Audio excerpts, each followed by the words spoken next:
Hello folks, in this video we're going to be talking about heading cuts. What is a heading cut and when not to do them.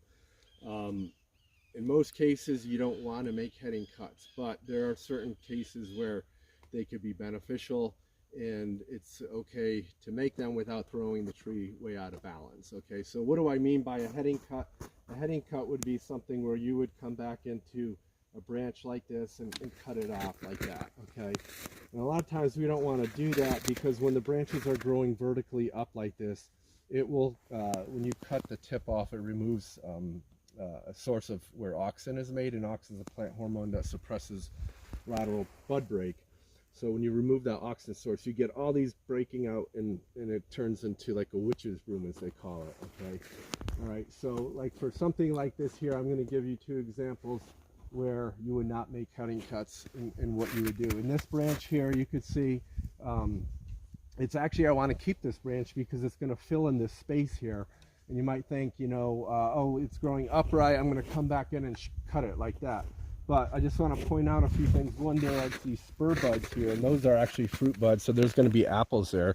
And this variety, Pink Pearl, tends to fruit a lot on one-year-old wood, so there'll actually be flowers here as well. So what I'm counting on, assuming I have a crop, is the weight of the fruit will actually bend this branch all by itself. And next year, I'll come back in and it'll be like this. It'll be perfect position, and I'll leave it there. Okay, so there's no need to cut this here. Alternatively, I could come in and tie this down if I wanted to, put a weight on it to make it horizontal, and the value of that is in horizontal position, the branches tend to produce more flower buds and be more fruitful. All right, so we're going to leave that there. Now here's another example above that where you have this much more vigorous branch coming up, and it's actually competing with the leader.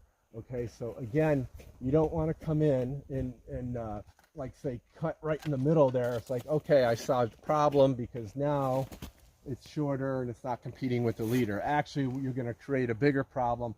All these buds are going to break and you're going to have a big flush of growth. So what we do in these situations is, rather than head them back, you go right to the base and cut it off, because I don't need that branch. I have this branch here and I have this one here next to it.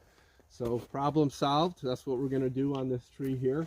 But that's an example of where you don't want to make a heading cut. All right, so I just showed you some examples of where we don't want to make heading cuts in those vertical upright branches, and instead of making a heading cut halfway through the branch or halfway down the branch, you just take the whole thing out. Now here's an example I'm going to show you where you can make some heading cuts. So this is Honey Crisp.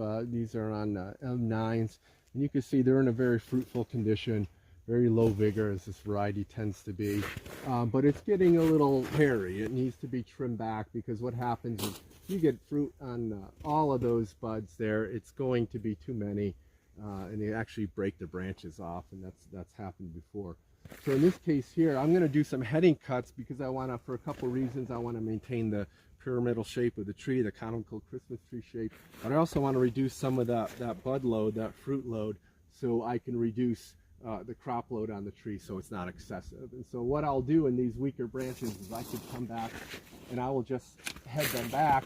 So now I've reduced all those apples are gone. They're never gonna occur. All right, so I could do that on a lot of these here, and also could single them out.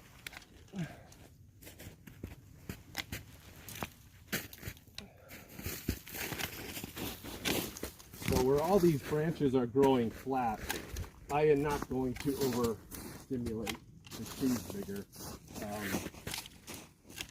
and we will get nice sunlight penetration, reducing our bud load, so we have a good crop load here. And some of these you actually have to thin out. Oh, can't get to that one, but thin them out altogether